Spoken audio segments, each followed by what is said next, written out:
पाहूयात पुढची बातमी। धनगर आरक्षणासाठी तरुणाने आत्महत्या केली। धनगर समाजाला एसटीतून आरक्षण देण्याच्या मागणीसाठी आत्महत्या करण्यात आली। संभाजीनगरच्या तरुणाने आपले जीवन संपवले। मुख्यमंत्र्यांना बलिदान वाया न जाऊ देण्याची विनंती केली। सुसाइड नोट लिहून तरुणाने आपले जीवन संपवले। धनगर समाजाला अनुसूचित जमाती अर्थात एसटी प्रवर्गातून आरक्षण देण्याच्या मागणीसाठी छत्रपती संभाजीनगर जिल्ह्यातल्या एका तरुणाने आत्महत्या केली।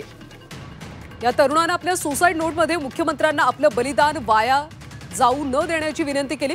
या घटनेमुळे धनगर समाजात सध्या संतापाची लाट उसळली। गोपीनाथ रघुनाथ दांगुडे असं आत्महत्या केलेल्या तरुणाचं नाव। अधिकची माहिती घेऊयात आमचे प्रतिनिधी विशाल करोळे यांच्याकडून। विशाल, धनगर आरक्षणासाठी या तरुणाने आत्महत्या केली, नेमकी काय अधिकची माहिती आहे? छत्रपती संभाजीनगरच्या फुलंब्री तालुक्यातील खामगाव गोरक्षे इथला हा अल्पभूधारक शेतकरी होता असं कळतंय। आणि गेली काही दिवसांपासून जालन्यामध्ये धनगर आरक्षणासाठी एक उपोषण सुरू आहे। धनगर समाजाला अनुसूचित जमाती म्हणजे एसटी संवर्गात आरक्षण देण्याची ही मागणी आहे। मात्र जे आंदोलन सुरू आहे त्याहीकडे सरकार दुर्लक्ष करतंय असा त्याचा आरोप होता। त्यामुळे कुठेतरी सरकारनं आरक्षणाबाबत गांभीर्याने घ्यावं म्हणून मी आत्महत्या करत असल्याचं या तरुणानं आपल्या सुसाइड नोटमध्ये लिहिलंय। त्यात स्पष्टपणे आम्ही धनगर समाजाचं आरक्षण मिळत नाही म्हणून मी बलिदान देत आहे।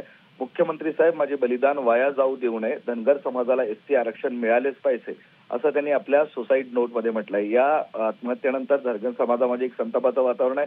किमान राज्य सरकारनं आता तरी धनगर समाजाच्या मागण्या गांभीर्यानं घ्याव्या अशा पद्धतीची त्यांची मागणी आहे। जी नक्कीच विशाल, त्यामुळे या आत्महत्येची आता दखल घेतली जाते का हे पाहावं लागेल। धन्यवाद माहितीसाठी।